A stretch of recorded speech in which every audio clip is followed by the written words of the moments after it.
વિદ્યાર્થી મિત્રો નમસ્તે. ઓક્સફોર્ડ સ્કૂલમાં આપનું હાર્દિક સ્વાગત છે. આપણે ગયા લેક્ચરમાં inspiratory reserve volume, expiratory reserve volume, tidal volume, residual volume, આ 4 વોલ્યુમ પરથી ફેફસાની આપણે ક્ષમતા જોતા હતા. આ ફેફસાની ક્ષમતાની અંદર inspiratory capacity, expiratory capacity, functional residual capacity, vital capacity and TLC એટલે કે ટોટલ લંગ કેપેસિટીનો અભ્યાસ કર્યો હતો. એમના સિવાય આજે આખો તમને સ્ક્રીન પર દેખાય છે બધું આપણે અભ્યાસ કરી ચૂક્યા છીએ અને હવે કદાચ સમજાઈ પણ ગયું હશે ને યાદ પણ રહી ગયો હશે. આ ચેપ્ટર પણ પરીક્ષામાં પૂછાવાનું છે એટલે સાથે જ વ્યવસ્થિત તૈયાર કરી નાખવાનું અને અત્યારથી એક ગોલ બનાવી નાખવાનો, દરરોજનું દરરોજ કરી નાખવાનું. સાંજે સૂતા પહેલાં દરરોજનું દરરોજ કામ થઈ જવું જોઈએ, જેથી ઘણા બધા ફાયદાઓ મળે. વાયુઓની આપણે જોયું હતું 2 જગ્યાએ થતી હતી, એક વાયુ કોષ્ઠમાં અને બીજું પેશીમાં. પેશીમાં CO2 વધારે હતો, વાયુ કોષ્ઠમાં O2 વધારે હતો. આ પોઈન્ટ એક યાદ રાખજો. 2 વાયુઓના મિશ્રણ હોય ત્યારે કોઈ પણ એક વાયુનું આપણે જો દબાણ માપીએ તો એને પાર્શિયલ પ્રેશર મતલબ આંશિક દબાણ તરીકે ઓળખીએ છીએ. આ બાબતની પણ આપણે ડિસ્કશન કર્યું હતું. એમના સિવાય આ ખાસ આજનો એક પોઈન્ટ સમજવા માટે જરૂરી છે, અત્યંત આવશ્યક. મેં તમને એ પણ વાત કરી હતી કે આ ટેબલ જો તમને આવડે તો યાદ રાખજો, આપણે અહીંથી અહીંયા સુધીનું ખાસ આજે યાદ રાખવાનું છે અને આગળ એમનો ઉપયોગ કરવાનો છે. તો વાયુ કોષ્ઠમાં 104 O2 છે અને 40 CO2, મતલબ વાયુ કોષ્ઠમાં જો O2 વધારે છે અને CO2 ઓછો, અને પેશીમાં તમે જુઓ તો કાર્બન ડાયોક્સાઇડ વધારે છે અને ઓક્સિજન ઓછો છે. ઊંધી પરિસ્થિતિ છે. તો આ એક બાબત યાદ રાખવાની છે. ત્યારબાદ સામાન્ય રીતે આખો ક્રમ આપણે અભ્યાસ કરી ગયા. પાછો એકવાર યાદ કરાવું છું કે આ જે લાલ કલરનો એરો છે એ ઓક્સિજન યુક્ત રુધિર છે. મતલબ આપણું જે હૃદય છે બેવડા પંપ તરીકે કામ કરે છે, ઓક્સિજન યુક્ત રુધિરનું પ્રેશર મારે છે, અને ઓક્સિજન વિહીન રુધિર છે એમનું પણ પ્રેશર મારે છે, પમ્પિંગ કરે છે. ફેફસા છે એ રુધિરને ઓક્સિજન યુક્ત કરે છે, જ્યારે પેશી છે એ ઓક્સિજન વાપરે છે અને કાર્બન ડાયોક્સાઇડ ઉમેરે છે, મતલબ અશુદ્ધ રુધિર કરે છે. એવું આપણે ગઈકાલે અભ્યાસ કરી ચૂક્યા છીએ. હવે અહીંયા પણ તમે ભણી ગયા છો, અહીંયા દ્વિદલ વાલ્વ હોય, અહીંયા ત્રિદલ વાલ્વ હોય. અહીંયા તમને ખબર છે આ નામ પણ તમને આવડે છે, આ નામ પણ તમને આવડે છે. એક ફુફુસીય શિરા છે અને બીજું ડાબા ક્ષેપકમાંથી નીકળતી મહાધમની છે. ત્યારબાદ આ બંને જે શરીરમાંથી ભેગું કરે છે એ મહાશિરા છે, બરોબર છે, અને જમણા ક્ષેપકમાંથી ફેફસામાં જતી ફુફુત્સીય ધમની છે. રિયલમાં ફુફુત્સીય ધમની એ O2 વિહીન છે અને ફુફુત્સીય શિરા છે એ ઓક્સિજન યુક્ત છે. આપણા શરીરના 2 અપવાદ કેસ આપણે કહી શકીએ.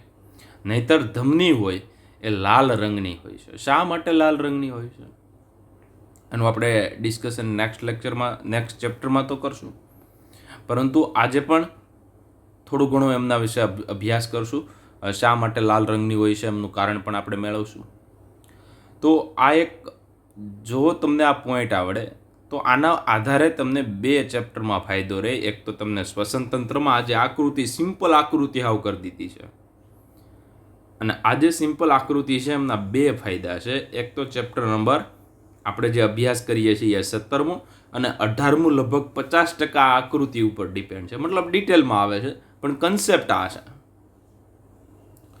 તો હવે આપણે આગળ વાત કરીએ કે અહીંયા તમે જોઈ શકો છો, આ જે આકૃતિમાં તમે જોઈ શકો છો કે આ ઉપરના વાયુ કોષ્ઠ છે, આ વાયુ કોષ્ઠ છે અને આ નીચે છે એ પેશી છે. એટલે બે વસ્તુ બહુ ક્લિયર થઈ ગઈ. આ હૃદય છે. ટોટલ 3 તમને અંગ આપ્યા છે, એક વાયુ કોષ્ઠ, હૃદય અને પેશી.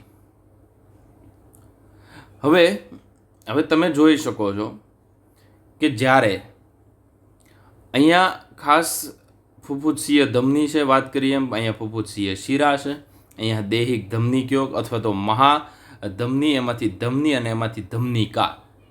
ધમનિકા પછી રુધિર કેશિકા, રુધિર કેશિકા પછી શિરિકા, શિરિકા પછી શિરા, શિરા પછી મહાશિરા, અને મહાશિરા છે એ હૃદયમાં દાખલ થાય.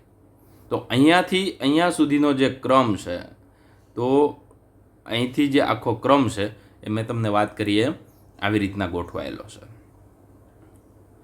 તો અહીંયા તમે જોઈ શકો કે આ બાબત આપણા માટે મહત્વની છે કે પેશીમાં મેં તમને વાત કરી હતી એમ CO2 છે એ વધારે છે અને વાયુ કોષ્ઠ છે ત્યાં O2 વધારે છે. તો ઉપરના ટેબલ મુજબ અહીંયા 104 mmHg O2 છે અને 40 mmHg CO2 છે. આ જે મતલબ આપણા શરીરમાં કઈ રીતના આ ઢોળાંશ હોય છે, એટલે અહીંયા O2 છે એમનું પ્રમાણ વધારે છે. જો O2 છે એમનું પ્રમાણ કેટલું છે તો કે 104 mmHg. મોટી આકૃતિ કરું એટલે થોડોક તમને વધારે ખ્યાલ આવે. તો આ 104 mmHg અને આ 40 mmHg. તો અહીંયા ઓક્સિજનનું પ્રેશર વધારે છે, કાર્બન ડાયોક્સાઇડનું ઓછું છે, એટલે ઓક્સિજન છે અહીંથી પ્રસરણ પામી અને રુધિરમાં ભળે છે. તો આ ઓક્સિજન આવ્યો ક્યાંથી? તો ઓક્સિજન છે એ શ્વાસ દ્વારા આવ્યો અને અહીંયા જે કાર્બન ડાયોક્સાઇડ અહીંયા કાર્બન ડાયોક્સાઇડ વધારે છે એટલે એ ઉપર તરફ જતો રહેશે. હવે વાયુ કોષ્ઠની અંદર આ પોઈન્ટ તમારા ઉપર આપણે લખ્યો તો એ જ છે. તો તમને પ્રશ્ન પૂછે કે વાયુ કોષ્ઠમાં O2 અને CO2 નું આંશિક દબાણ જણાવો, તો તમને આવડી જાય. O2 અહીંયા આવી ગયો એટલે આ રુધિર છે એ ઓક્સિજન યુક્ત થઈ ગયું. હવે અહીંયા વાયુ કોષ્ઠની અંદર છે તો હવે અહીંયા ફુફુત્સીય શિરા કીધું. તો ફુફુત્સીય શિરામાં કેટલું હશે તો કે ફુફુત્સીય શિરામાં O2 યુક્ત રુધિર, ઓક્સિજન યુક્ત રુધિર છે એ ફરે છે. તો ઓક્સિજન યુક્ત રુધિરમાં કેટલું હોય તો કે 95 mmHg O2 હોય છે. તો આ જે લાલ કલર દેખાય છે એ બધી જગ્યાએ લાલ કલર છે એમની અંદર કેટલું હશે તો કે 95 mmHg O2 નું પ્રેશર હશે. તો એની સામે 40 CO2 હશે, મતલબ O2 છે એમનું પ્રમાણ વધારે છે. તો અહીંયા તમે હજી જોઈ શકો અહીંયા O2 વધારે હશે. એ ખાસ કરીને આ જે રુધિર છે એ જે ખાસ કરીને ડાબુ કણક છે, ડાબા કણકમાંથી ડાબા ક્ષેપક. હવે ડાબુ ક્ષેપક છે એ પમ્પિંગ કરે છે. ડાબુ ક્ષેપક છે અહીંથી પંપ મારે એટલે રુધિર અહીંયા આવ્યું. તો એમની અંદર જુઓ તમે તો ઓક્સિજન યુક્ત રુધિર છે. તો ઓક્સિજન યુક્ત રુધિર એટલે 95 mmHg અને PCO2 એટલે 40 mmHg હોય છે. તો વધારે કોણ છે? ઓક્સિજન. તો અહીંયા આજે ઓક્સિજન યુક્ત રુધિર ક્યાં આવે છે? પેશી સુધી આવે છે. તો પેશીમાં જે રુધિર આવે છે એમની અંદર ઓક્સિજનનું પ્રમાણ વધારે હોવાથી 95 mmHg હોવાથી અને પેશીમાં CO2 વધારે હોવાથી તો અહીંયા જે પેશી છે તો આ જે પેશી છે એમાં CO2 કેટલું છે તો કે 45 છે, 45 CO2 છે અને 40 O2 છે. મતલબ CO2 નું પ્રમાણ વધારે છે પેશીમાં અને અહીંયા રુધિર છે એમની અંદર તમે જોઈ શકો છો 95 mmHg મતલબ ઓક્સિજન છે. તો અહીંથી આ જે કાર્બન ડાયોક્સાઇડ છે એ રુધિરમાં જાય અને રુધિરમાંનો જે ઓક્સિજન છે એ પેશીમાં આવે. આ એક સામાન્ય બાબત થઈ. હવે ઓક્સિજન છે ટોટલી ક્યાં જતો રહ્યો? મોસ્ટ ઓફ ક્યાં જતો રહ્યો? પેશીમાં. એ કેટલા સુધી ઘટી ગયો તો કે 95 mmHg માંથી હવે કેટલો રહેશે તો કે 40 mmHg. બાકીનો ક્યાં જતો રહ્યો? પેશીએ ક્યાં ઉપયોગ કર્યો તો કે અપચય ક્રિયા, એમાં ઇલેક્ટ્રોન ટ્રાન્સપોર્ટ ચેઇન ચાલે છે એમાં. હવે આ જે PCO2 છે એમનું પ્રમાણ વધી ગયું. કેટલું હતું? 40 હતું, એમના જગ્યાએ કેટલું થઈ ગયું? 45. તો આજે એક ઢોળાંશની વાત કરતો હતો હું. ગઈકાલના લેક્ચરમાં આપણે વાત કરી હતી. તો આ એક કોષ્ટક તમને આવડતું હોય તો કોષ્ટક પ્રમાણે આજે પહેલી વેલ્યુ તમે અહીંયા મૂકી હતી, બીજી વેલ્યુ અહીંયા મૂકી, અને આજે ત્રીજી વેલ્યુ છે એ પેશી અથવા તો ઓક્સિજન વિહીન રુધિર બંને માટે સમાન છે. તો આ બંનેની વેલ્યુ કેવી છે? સમાન. PO2 છે 40 mmHg અને PCO2 છે 45. અગેન ઓક્સિજન વિહીન રુધિર ક્યાં જશે? તો કે જમણા કણકમાં. જમણા કણકમાંથી ક્યાં આવશે? તો કે જમણા ક્ષેપકમાં. જમણા ક્ષેપકમાંથી અગેન પમ્પિંગ થઈને ક્યાં જતું રહેશે? ફેફસા પાસે. કોના દ્વારા? તો કે ફુફુદીય ધમની. તો તમને પૂછે ફુફુદીય ધમની દૈહિક શિરામાં કે પેશીમાં O2 અને CO2નું આંશિક દબાણ જણાવો. જો O2નું પૂછે તો 40 mmHg, CO2નું પૂછે તો 45 mmHg. એવી જ રીતે ફુફુદીય શિરા પૂછે, દૈહિક ધમની પૂછે, અથવા તો જમણું કણક ડાબું કણક, ડાબું ક્ષેપક પૂછે, તો બધાનો તમે જવાબ હવે લખી શકો. તો આ બાજુના જેટલા પાર્ટ છે એમાં તમારે ઓક્સિજનયુક્ત રુધિર હોય તો 95 છે, અને અહીંયા આ બાજુનો ભાગ છે તો બધાની અંદર મોસ્ટ ઓફ સમાન છે. આ બધુંય સમાનમાં આવે છે. 40 અને 45 O2 અને CO2 અનુક્રમે. તો આ વિદ્યાર્થી મિત્રો આપણે જો ઉપરનું ટેબલ હતું એ ઉપરનો ટેબલ ફરી એકવાર અભ્યાસ કરીએ. તો આ જે ટેબલ હતું એ યાદ કરો. હવે જો અહીંયા કેટલું છે? 104 અને 40. અહીંયા 40 45 O2 વિહીન છે, આ પેશી છે તો ત્યાં પણ સમાન છે, અને O2 યુક્ત રુધિર છે તો 95 40. આ બંનેની અંદર કન્ફ્યુઝન ન થાય એક બાબત ધ્યાન રાખવાની. વાતાવરણ સાથે અત્યારે આપણે જે આપણી અંદરની બાબત, એકવાર વાયુ આપણી અંદર જતો રહ્યો, મતલબ ઓક્સિજન આપણા ફેફસા સુધી પહોંચી ગયો, ત્યાં સુધી અંદરની બાજુએ ક્યાંય પણ આપણે વાતાવરણીય વાયુની ક્યાંય વાત કરવાની નથી. તો વધારે આ ડિટેલમાં સમજવા માટે તમારે આ 4 બાબત ખૂબ જ મહત્ત્વની રહેશે. અને ઘણીવાર નીટમાં પણ આમાંથી પ્રશ્નો પૂછાઈ ચૂક્યા છે, અને મેં તમને આજે આકૃતિ દર્શાવી, આ આકૃતિ પણ નીટમાં પૂછાઈ ગઈ છે. બરોબર છે? જે નેશનલ લેવલની પરીક્ષા છે એમાં આકૃતિ પૂછાઈ ગઈ છે કે અહીંયા દબાણ કેટલું હોય, અથવા તો ઘણીવાર એવું પણ પૂછેલું છે કે આની અંદર કેટલું પેશી હોય તો કેટલું O2 અને CO2નું આંશિક દબાણ હોય છે. તો આવા ઘણીવાર પ્રશ્નો પૂછાતા હોય છે.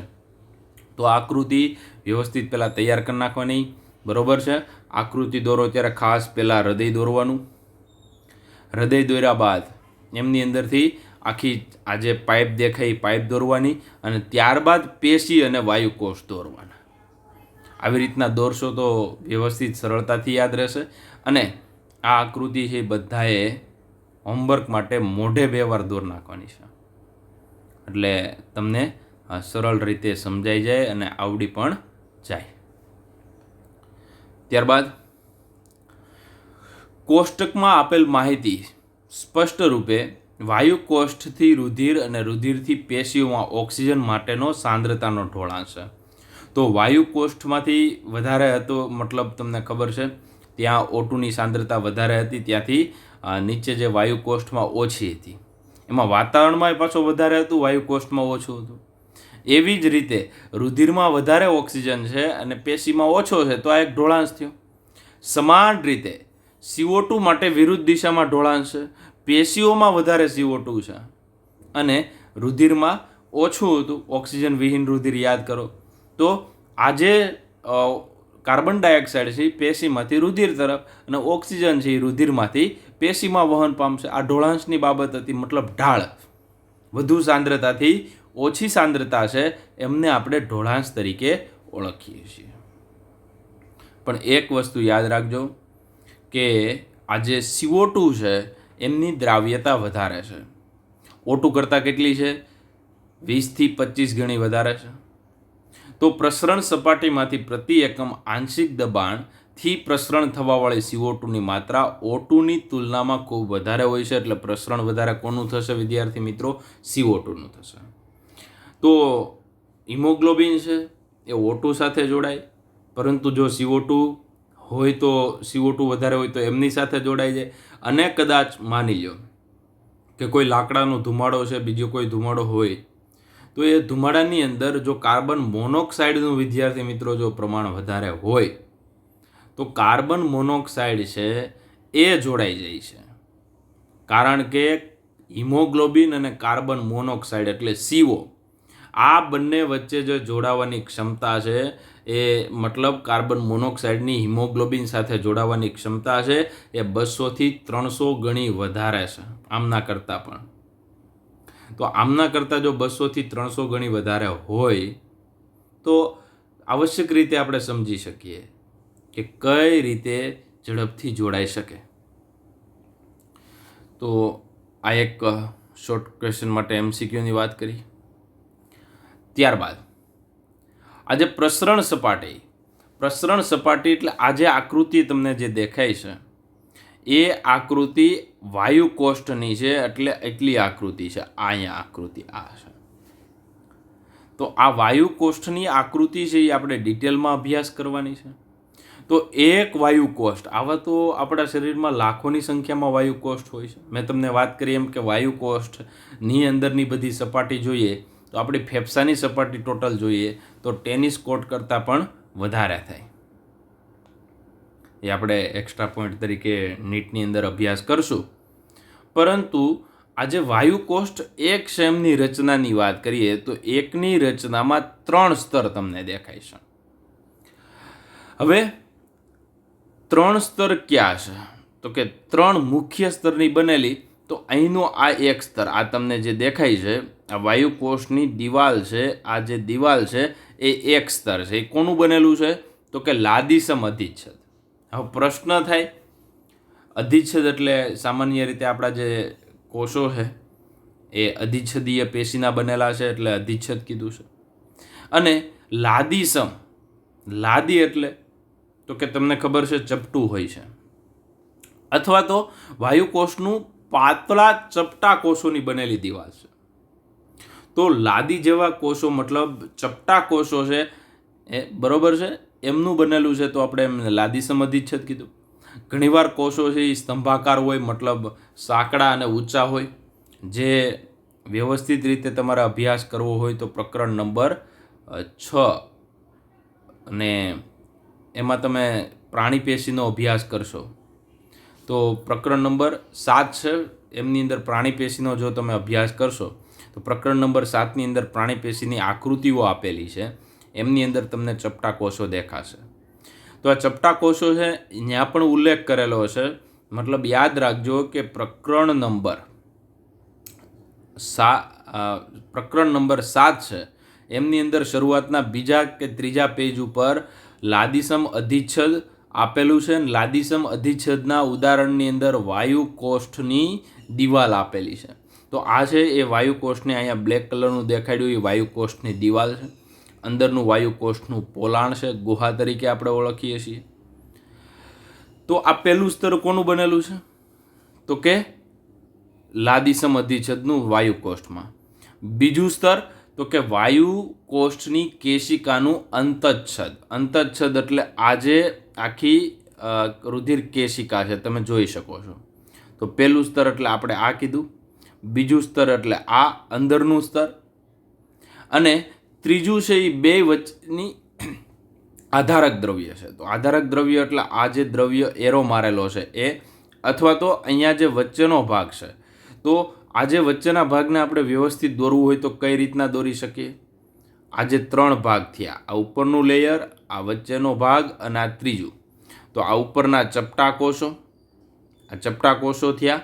ચપટા કોષોની વચ્ચેનું આ કોષ કેન્દ્ર, નીચેના પણ કોષો, એટલે આ 3જા નંબરની વાત કરી, આ એમનું કોષ કેન્દ્ર.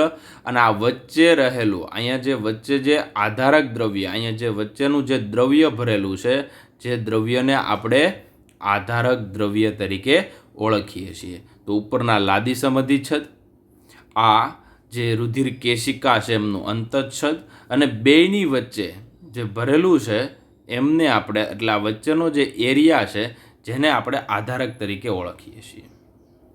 તો અહીંયા આપણે સ્પષ્ટ રીતે આપણે સમજી શકીએ કે વાયુ કોષ્ઠની અંદર 3 પ્રકારના સ્તર હોય છે અને આ સ્તરની જો હું જાડાઈ માપું તો 1 mm કરતાં વધારે હોતી નથી, અથવા તો 1 mm કરતાં પણ ઓછી હોય છે.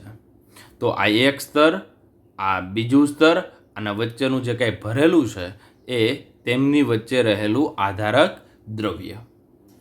તો આ એક વાયુકોષ્ઠની ફરતે આવી રુધિર કેશિકાનું આખું જાળું હોય છે અને અહીંયા તમને ખબર છે કે જે કાંઈ પ્રસરણ થાય છે એ O2 અહીંથી આમ થાય છે. તો આપણે બીજી આકૃતિ દ્વારા એમનો અભ્યાસ કરી લઈએ. તો એટલા માટે આપણા શરીરમાં બધા કારકો O2નું વાયુકોષથી પેશી અને CO2નું પેશીથી વાયુકોષના પ્રસરણ માટે અનુકૂળ છે. આપણા શરીરે એવું નિર્માણ કરેલું છે. ત્યારબાદ વાત કરીએ, આ એ જ આકૃતિ છે પણ વધારે તમને થોડોક ખ્યાલ આવે. આ પહેલું સ્તર છે, આ બીજું સ્તર છે અને વચ્ચે અહીંયા જે પ્રવાહી અથવા તો દ્રવ્ય ભરેલું છે જેને આપણે આધારક દ્રવ્ય કહીએ છીએ. તો અહીંનો જે O2 છે એ તમે જોઈ શકો એ અંદરની તરફ આવે છે. તો આ O2 અહીંનો અંદર તરફ આવ્યો અને અહીંયા જે CO2 છે એ અહીંથી આવી રીતના પ્રસરણ પામે છે. અને અહીંથી તમને ખબર છે કે વાયુકોષ્ઠમાંથી, બધા વાયુકોષ્ઠની અંદર જે હવા ભરેલી છે એ આપણે ઉશ્વાસ દ્વારા બહાર કાઢીએ છીએ અને શ્વાસ દ્વારા આ ઓક્સિજન છે એમનો પ્રવેશ કરાવીએ છીએ. જે ઓલરેડી આપણે 2 ક્રિયા ભણી ગયા, શ્વાસની ક્રિયા અને ઉશ્વાસની ક્રિયા. તો આ એક રુધિરનો પ્રવાહ હતો. એ રુધિરનો પ્રવાહ અહીંથી આવી રીતના આમ ચાલ્યા કરે છે અવિરતપણે. એટલે તમને ખબર છે કે અંદાજિત એકવાર તમને ખબર છે 1 મિનિટની અંદર આપણું જે હૃદય છે એ સરેરાશ રીતે જોઈએ તો 72 વાર ધબકે છે. એક વાર પમ્પિંગ કરે ત્યારે 70 ml રુધિર છે એમનો પ્રવાહ થાય છે. સાંભળજો, કેટલો? એક વાર ધબકે ત્યારે 70 ml. તો 1 મિનિટમાં ટોટલ હૃદયમાંથી જે કેટલું આઉટપુટ નીકળે છે, જેને આપણે કાર્ડિયાક આઉટપુટ તરીકે ઓળખીએ, તો 70 × હું 75 કરું અથવા તો 70 × 72 કરવામાં આવે તો અંદાજિત એમનો જવાબ આવશે 5 લીટર અથવા 5000 ml. તો અહીંયા જે રુધિર છે એ સતત પ્રવાહી સ્વરૂપે વહન કર્યા કરે છે અને O2 અને CO2નું કન્ટિન્યુ વહન થાય છે. તો એમની અંદરના મુખ્ય હીરો છે, આપણા રોગ પ્રતિકારક તંત્રના મુખ્ય હીરો છે એ ખાસ તમને ખબર છે શ્વેતકણ હશે. એવી જ રીતના ખાસ અહીંના જે શ્વેતકણ વાત કરીએ તો આ શ્વેતકણ અને પ્લસ આ જે મુખ્ય આમના હીરો છે એ RBC છે. RBCને આપણે ઇરિથ્રોસાઇટ. તો અહીંના જે મુખ્ય કોષો છે, આ બધા કોષો છે એ RBC છે અને આનો મતલબ થાય WBC. તો RBC, WBC, ત્રાકકણિકાઓ આ બધું જ છે એમની અંદર વહન એક સાથે પામતું હોય છે. તો રુધિરની અંદર મુખ્ય રીતે પ્લાઝમા અને કોષોનો સમાવેશ થાય, મતલબ રુધિર રસ અને રુધિર કણ, જે શરૂઆતના લેક્ચરની અંદર તમને એમની વાત કરેલી હતી. તો આજે WBC ક્યાંય પૂછે તો રોગ પ્રતિકારકતા માટે જરૂરી છે અને RBC પૂછે તો એ આપણા O2 અને CO2નું જે વહન થાય છે એમના માટે ખૂબ જ અગત્યના કોષો કહી શકીએ. તો વિદ્યાર્થી મિત્રો, આપણે આ આકૃતિ સરળ રીતે સમજી ગયા. હવે આપણે વાત કરીએ, આપણે જે શ્વાસોશ્વાસની ક્રિયા કરીએ ત્યારે કયા વાયુઓ આપણા શરીરમાં જાય. તો હું શ્વાસ લઉં છું તો મારા શરીરમાં 21% લેખે ઓક્સિજન જશે, 0.04% લેખે કાર્બન ડાયોક્સાઇડ જશે અને 78% છે એ નાઇટ્રોજન જશે. નાઇટ્રોજન છે, બરોબર છે. તો નાઇટ્રોજન છે એ આપણા શરીરમાં અંદર ક્યાંય દાખલ નથી થતો, કેમ કે હિમોગ્લોબિન છે કાં તો O2 સાથે જોડાય કાં તો CO2, એ ઢોળાંશને અનુસાર જે વધારે હોય એમની સાથે જોડાય. તો આ શ્વાસની ક્રિયામાં જે વાતાવરણનું બંધારણ છે, જે હવાનું બંધારણ છે વાતાવરણમાં રહેલી, એ જ હવા આપણા શરીરમાં જાય છે. પરંતુ ઉશ્વાસમાં તો ઉશ્વાસ છે, તો એમની અંદર આ જે ક્રિયા છે ઉશ્વાસની, એમની અંદર જ્યારે આપણે હવા બહાર કાઢીએ છીએ તો એમની અંદર ઓક્સિજનનું પ્રમાણ તમે જોઈ લો 16% થઈ ગયું. 21માંથી 16% થઈ ગયું. મતલબ 5% જેવો આપણે જે શ્વાસ લઈએ છીએ ત્યારે અંદાજિત 5% ટોટલ જે 100% હવા આપણે લઈએ એ 100% હવાના જે કાંઈ 21% ઓક્સિજન છે એમના 5% ઓક્સિજન છે એ રુધિરમાં ભળી જાય છે. અને કાર્બન ડાયોક્સાઇડનું પ્રમાણ તમે જોઈ શકો છો 3.6% થઈ જાય છે, જે કેટલું આપણે લીધું હતું 0.04%. એટલે ઘણીવાર તમને એવો વિચાર આવતો હોય કે આપણે શ્વાસ લઈએ ત્યારે ફક્ત ને ફક્ત ઓક્સિજન જ જાય, તો એવું જરૂરી નથી કે ફક્ત ને ફક્ત ઓક્સિજન જાય, ઘણીવાર કાર્બન ડાયોક્સાઇડ પણ જાય. પરંતુ આપણા શરીરમાં વધારે પ્રમાણમાં કાર્બન ડાયોક્સાઇડ હોવાથી આ કાર્બન ડાયોક્સાઇડ છે એ શરીરની બહાર આવતો રહેશે. તો એક વસ્તુ ખાસ સમજવા જેવી કે આપણે જે CO2 કેટલું દરરોજ બહાર કાઢીએ છીએ, જો તમે આ પર્સન્ટેજ જોઈ શકો. તો જો એટલું બધું CO2 બહાર કાઢતા હોઈએ, આમના સિવાય બીજા પણ ગેસ હોય છે, તો CO2 છે એમના કરતાં પણ ઘણીવાર વધારે હોય છે. આપણે દોડતા હોઈએ ત્યારે આ ક્રિયા સહજ રીતે તમે જોઈ શકો કે વધારે થતી હોય છે. તો આ જે CO2 છે એ CO2 વાતાવરણમાં જાય છે, વાતાવરણમાં જાય વનસ્પતિ છે એમનું પ્રકાશ સંશ્લેષણની ક્રિયા દ્વારા સ્થાપન કરે છે. CO2 પ્લસ H2O ભેગા થઈને કાર્બોદિતનું નિર્માણ એ વનસ્પતિમાં હરિતદ્રવ્ય અને સૂર્યપ્રકાશની હાજરીમાં થાય છે. અને આવી રીતના આ જે કાર્બન ચક્ર છે એ ચાલ્યા કરે છે. અને આવી જ રીતના જ્યારે પણ કોઈ પણ વસ્તુ સળગે છે તો આપણે જે શ્વાસોશ્વાસની ક્રિયા સાથે જે જોડાયેલું છે એવું જ ક્યાંક સળગવાની ક્રિયા સાથે જોડાયેલું. તો સળગવા માટે ઓક્સિજનની જરૂર પડે અને એમાંથી જે ધુમાડો નીકળે છે એમાં કાર્બન ડાયોક્સાઇડ હોય છે, ઇવન કાર્બન મોનોક્સાઇડ પણ હોય છે. તો આપણે O2 લઈએ છીએ, CO2 બહાર કાઢીએ છીએ. વનસ્પતિ CO2 લે છે અને O2 બહાર કાઢે છે. મતલબ ક્યાંક ને ક્યાંક આપણા કરતાં રિવર્સ પ્રક્રિયા છે. એટલા માટે જ આ પૃથ્વી છે એ ટકી રહી, બંને વચ્ચે જે કંઈ સંતુલન છે જાળવે. પરંતુ આ સંતુલનમાં અત્યારે થોડો પ્રોબ્લેમ આવ્યો છે અને આ CO2 છે એમનું પ્રમાણ વાતાવરણમાં વધે છે. અને વાતાવરણમાં વિદ્યાર્થી મિત્રો CO2નું પ્રમાણ વધે, જેમના કારણે ગ્રીન હાઉસ અસર અને ગ્લોબલ વોર્મિંગ છે એવું થઈ શકે છે. હવે આપણે નેક્સ્ટ પોઈન્ટ છે એ ભણવાનો છે એ વાયુઓનું વહન છે. આજે આપણે એક જ વાયુનું વહન ભણવાનું છે, O2નું વહન ભણવાનું છે. નેક્સ્ટ લેક્ચરની અંદર આપણે ડિટેલમાં CO2નું વહન ભણશું. એમની અંદર હાલ્ડેન અસર છે, બોહર અસર છે, ક્લોરાઇડ શિફ્ટ છે. તો આવા જે કાંઈ મહત્ત્વના પોઈન્ટ છે જે નીટ માટે ઘણા બધા મહત્ત્વના કહી શકાય, એ આપણે આવતીકાલે જોવાના છે. આજે પણ નીટ માટે મહત્ત્વના પોઈન્ટ છે એમનો પણ અભ્યાસ આપણે કરશું. તો આપણા શરીરમાં જે કાંઈ O2નું વહન થાય છે કે CO2નું વહન થાય, એમનું મુખ્ય માધ્યમ છે એ રુધિર છે. તો પહેલો એક શોર્ટ ક્વેશ્ચન માટે, O2 CO2નું વહન થાય છે એમના માટેનું મુખ્ય માધ્યમ બરાબર રુધિર છે. O2નું વહન જોઈએ તો O2નું વહન તમે જોઈ શકો તો 97%, એટલે અંદાજિત જે 97% છે એ 97% RBC. તો RBC એટલે એમના 2 કે 3 નામ છે, એ વ્યવસ્થિત તમે સાંભળી લેજો. રેડ બ્લડ સેલ આ એક નામ, અથવા તો સેલની જગ્યાએ કોર્પસલ્સ પણ કહેવાય. તો રેડ બ્લડ કોર્પસલ્સ. લાલ રંગ છે એમના માટે ઇરિથ્રોસાઇટ. ઇરિથ્રો એટલે લાલ રંગ, સાઇટ એટલે કોષો. તો લાલ કોષો. તો આ લાલ કોષો છે એમનું આયુષ્ય લગભગ 120 દિવસનું છે. ઘણું બધું હિમોગ્લોબિન ધરાવે છે અને એમની અંદર રહેલું હિમોગ્લોબિન છે એ મુખ્ય રંજક દ્રવ્ય છે. તો RBC રેડ બ્લડ સેલ.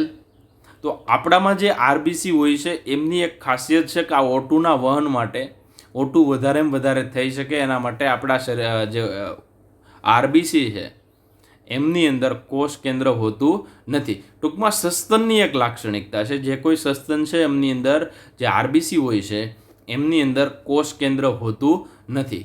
પરંતુ અપવાદ સ્વરૂપે વાત કરીએ, ઊંટ અને ઊંટથી થોડું નાનું હોય એવું લામા, તો ઊંટ અને લામા છે એમની અંદર જે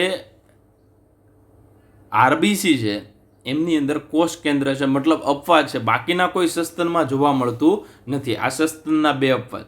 પરંતુ જે દેડકો છે, ઉભયજીવી છે, એમના આરબીસીમાં કોષ કેન્દ્ર સ્પષ્ટપણે જોવા મળે છે. તો આ મેં સામાન્ય વાત કરી આરબીસી. અને જે O2નું વહન થાય છે એ 97% જે વહન છે, 100%માંથી જે વહન થાય રુધિરનું ઓક્સિજનનું, એમાંથી 97% વહન છે એ આરબીસી દ્વારા થાય છે અને 3% વહન છે એ રુધિર રસ દ્વારા થાય. તો તમને એવો પણ ક્યારેય પ્રશ્ન પૂછવામાં આવે કે આપણા રુધિરમાં સૌથી વધારે કયા કોષો હોય છે, તો આન્સર તમારો આવશે આરબીસી. તો આરબીસી છે એ આપણા શરીરના રુધિરમાં રહેલા સૌથી WBC કરતાં પણ વધારે MM³ અંદર સંખ્યા ધરાવે છે.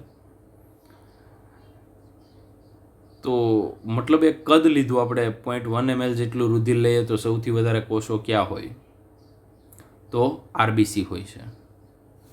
તો આ એક ટકાવારી યાદ રાખવાની છે. બીજું CO2નું વહન છે. તો CO2નું વહન છે એ તમે જોઈ શકો તો 25% જેવું છે એ રક્તકણ દ્વારા, અથવા 20થી 25% જેવું છે એ રક્તકણ એટલે કે આરબીસી દ્વારા વહન થાય છે.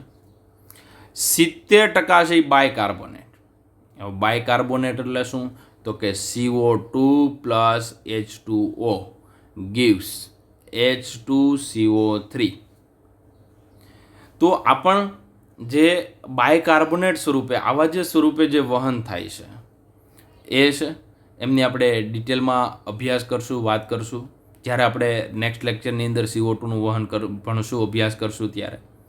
તો આમાંથી પણ H+ અને HCO3- નું નિર્માણ થશે. એમની સાથે HCO3- છે એ Na+, NaHCO3 અને KHCO3 જેવા બાયકાર્બોનેટ છે એમનું નિર્માણ કરશે. તો આ H2CO3 છે એ ભવિષ્યમાં જે આયનો છે એ K અને Na+ એમની સાથે જોડાઈ રિએક્શન કરે છે અને વહન કરે છે, જે આપણે અભ્યાસ કરશું. તો અત્યારે તમારે ખાલી ટકાવારી યાદ રાખવાની છે. 20થી 25% આરબીસી દ્વારા, 70% છે સૌથી વધારે છે એ બાયકાર્બોનેટ સ્વરૂપે થાય છે, અને 60% જે CO2 છે, અહીંયા ખાસ યાદ રાખજો, CO2 છે એ રુધિર રસમાં દ્રાવ્ય થઈને થાય છે. તો રુધિર રસમાં અહીંયા 3% થાય છે, અહીંયા 60% થાય છે, એ ભૂલવાનું નથી. પેલું આપણે અભ્યાસ કરીએ ઓક્સિજનનું વહન. આજે આપણે ડિટેલમાં અભ્યાસ કરવાનો છે ઓક્સિજનનું વહન.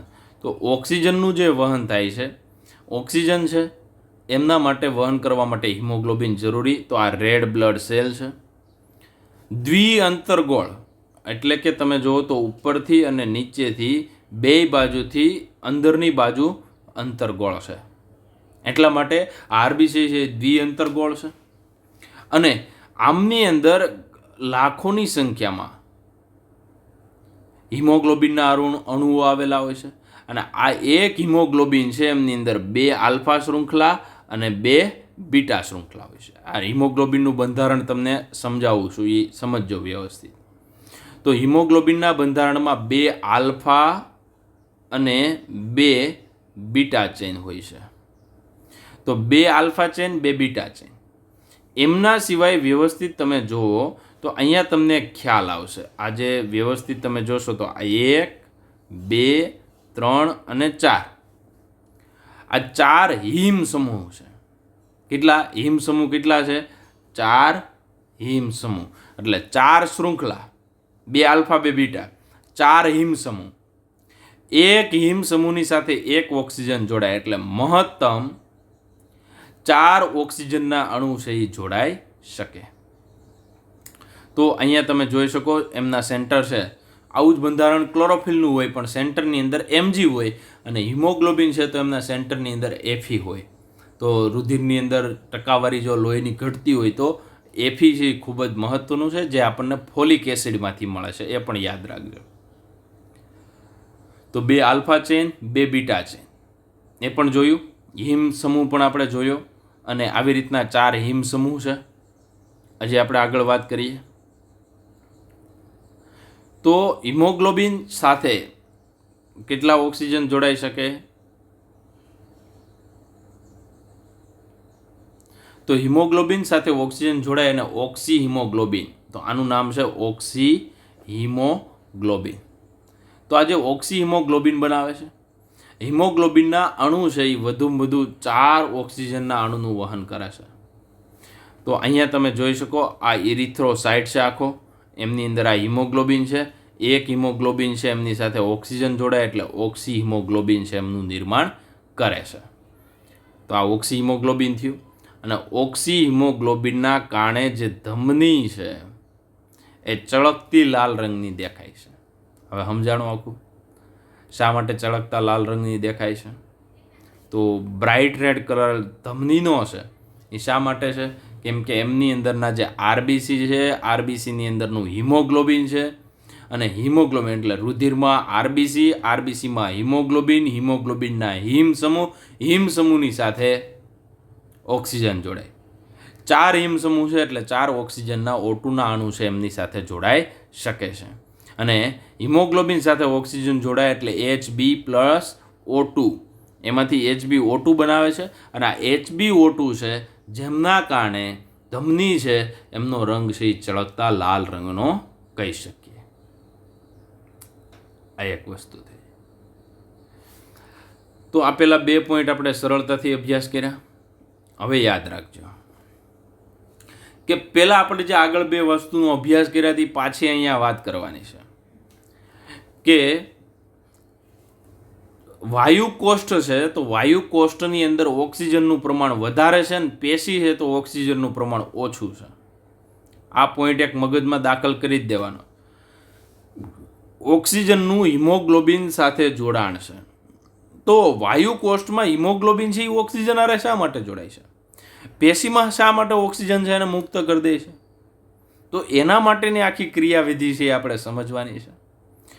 તો આ જે ઓક્સિજનનું હિમોગ્લોબિન સાથેનું જોડાણ છે એ મુખ્ય રીતે 3 ફેક્ટર ઉપર કામ કરે છે, 3 પરિબળો અસર કરે. CO2નું આંશિક દબાણ, હાઇડ્રોજન આયનની સાંદ્રતા, તો CO2 છે અને હાઇડ્રોજન આયન છે એ તમે જોઈ શકો, CO2 + H2O શું બનાવશે? તો કે H2CO3. H2CO3નું વિભાજન થાય એટલે શું બનશે? H++ HCO3-. તો જેમ CO2નું પ્રમાણ વધારે હોય એમ H+ની સાંદ્રતા વધારે હોય, અને જેમ H+ વધારે હોય એમ pH નીચી હોય એટલે કે એસિડિક હોય. તો ગમે ત્યાં તમે લખો CO2 વધારે હોય એટલે H+ની સાંદ્રતા વધારે લખવાની છે. અને બીજું તાપમાન, કેમ કે જે જગ્યાએ ચયાપચયની ક્રિયા વધારે થતી હોય ત્યાં તાપમાન વધારે હોય. પેશી હોય તો પેશીની અંદર તાપમાન વધારે હોય છે. શું કરવા? તો કે ચયાપચયની ક્રિયા વધારે થાય.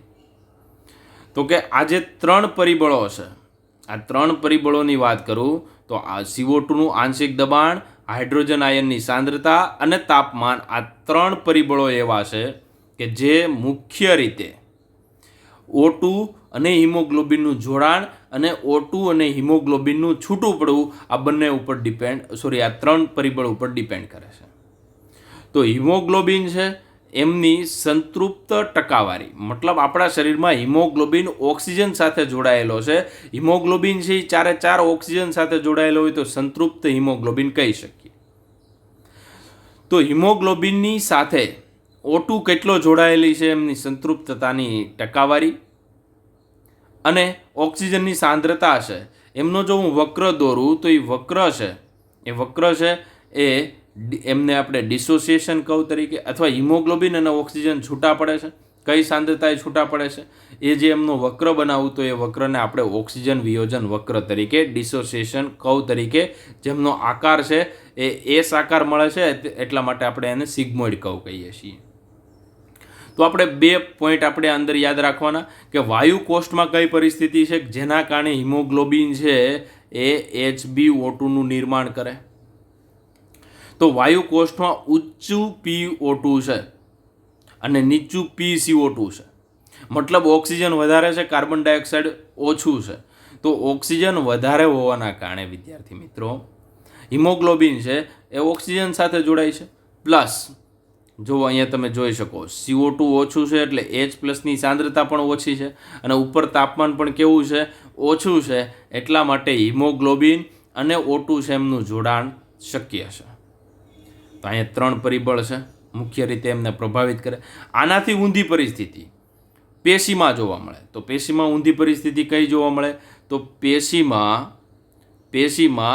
નીચું PO2 છે, ઊંચું PCO2 છે. ઊંચું છે એટલે H+ની સાંદ્રતા વધારે છે અને તાપમાન પણ કેવું છે, તો કે વધારે છે.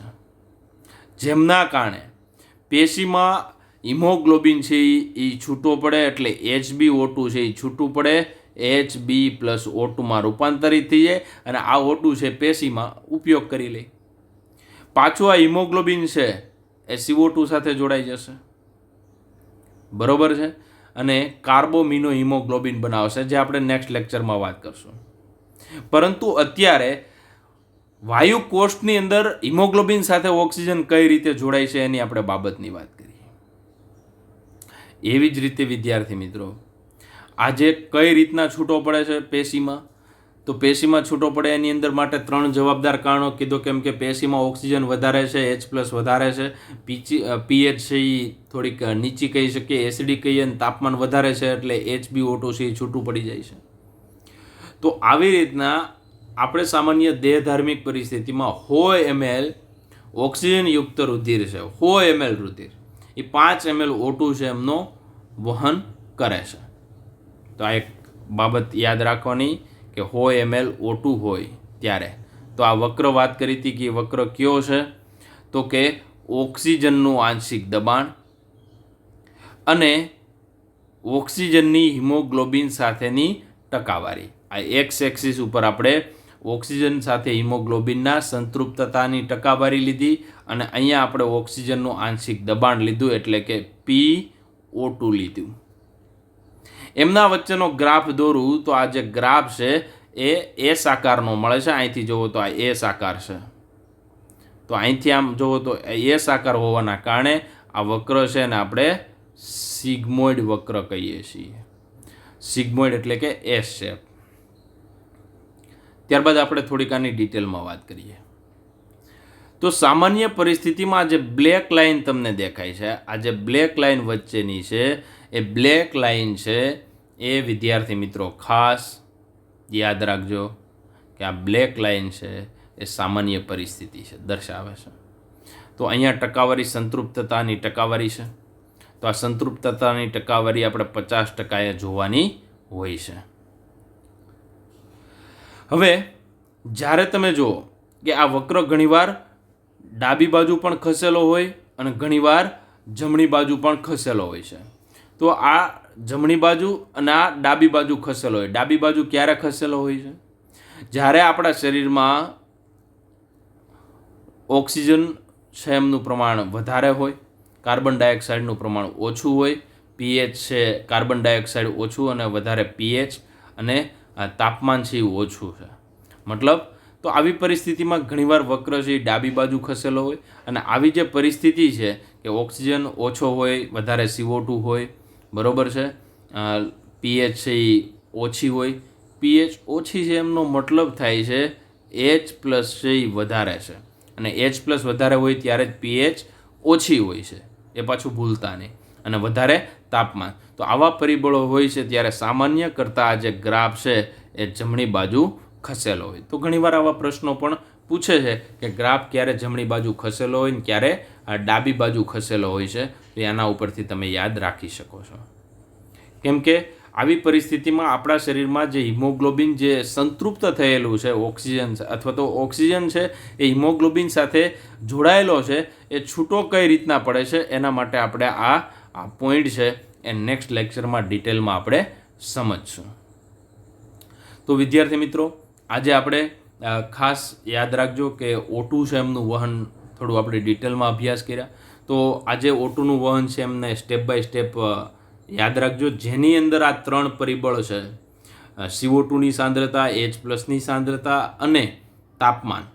આ 3 પરિબળો યાદ રાખવાથી વાયુ કોષ્ટમાં 3 પરિબળો કેવા હોય છે અને આ પેશીમાં 3 પરિબળો કેવા હોય છે એમના ઉપર ટોટલી બધું ડિપેન્ડ હોય છે. તો વિદ્યાર્થી મિત્રો, એટલું આપણે આજના દિવસમાં રાખીએ.